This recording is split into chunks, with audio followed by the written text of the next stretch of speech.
today, traditional.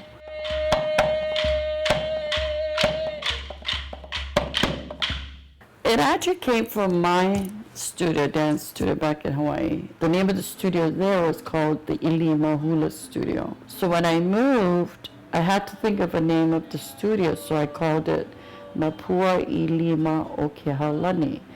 And the Napua is the meaning is the flower of Ilima, which means I am the blossom of the Ilima Hula Studio.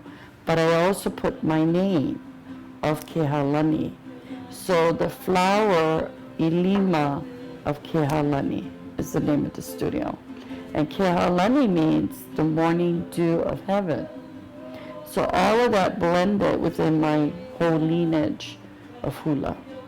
And that's why I picked that name.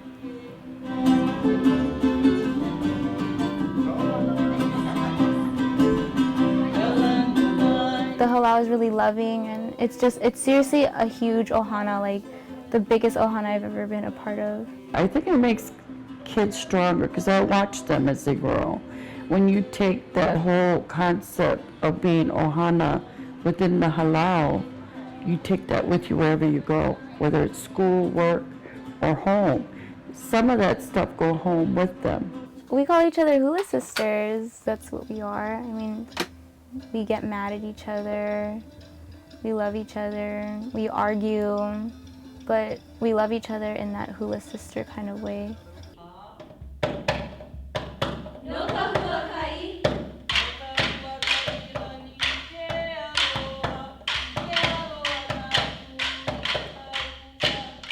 The Ihulama, the competition that we just did in Long Beach, every year it's very stressful, the preparation.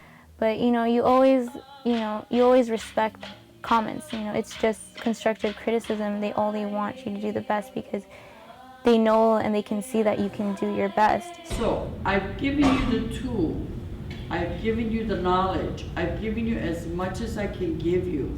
Now I want some of that back. I want it from you. I want to stand with my head tall when I come off that stage and say, okay, that's Napua Ilima. Not necessarily win, but to feel proud that you guys did a fabulous job out there. Everybody has a different view for competition. Some people are really competition, but I'm not. I think competition is good for you because you get to see what else is out there. You get to see what levels there are. You get to share the knowledge with those people, and you get to know them. And I think that's the fun part of it.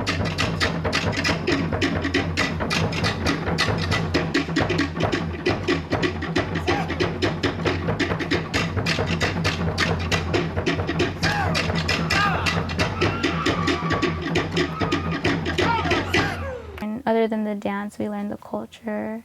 Every single thing you wear when you dance, like hula, especially hula kahiko, like everything, all of your garments, like they all each mean something important, like the color. Like one year we wore purple, and purple is actually symbolizing royalty. So there's always something, like we wore ni'ihau shells to represent like the islands. If you buy the costumes, you never really learn how to make it, and you don't get to experience what they did back then in ancient times. Like we actually get to be hands-on. Like this is how my kumu did it, and her kumu did it, and it's nice to just be passed on the knowledge. They better understand that it's not just the dance, it's everything with it. Because you have to feel it, you have to touch it, you have to eat it, you have to smell it. And then when you do, then all that come into one. And when the person dances, then you see all of those things. That's what I teach. Being able to share what you learn and put it out there to others who don't necessarily know what hula and the Hawaiian culture is all about. It's just the feeling of performing and doing what you love. That's what keeps me there. I can't substitute it for anything else, being able to learn something and then portray it on stage and hopefully the viewers understand what you're doing or can see the story behind what you're trying to do.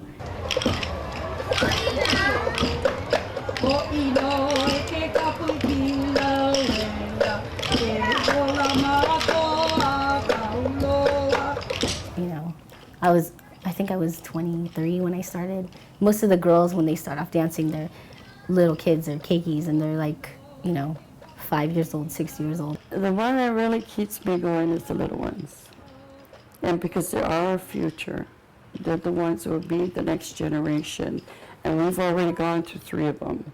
So to see the growth of the young ones and the love that they have and the interest and the funny things that come out of their mouths, but they're the best.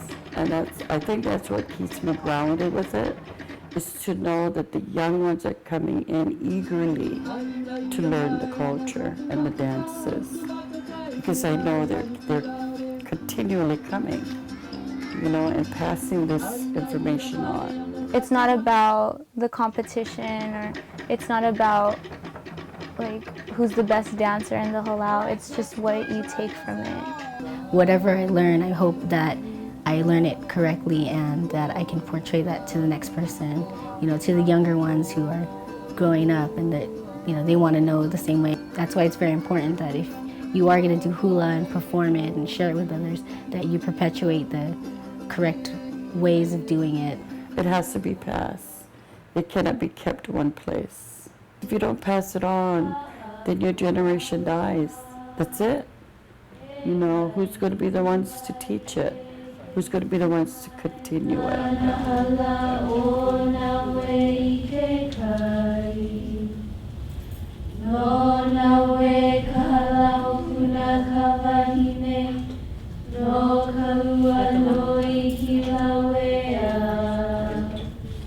Aloha.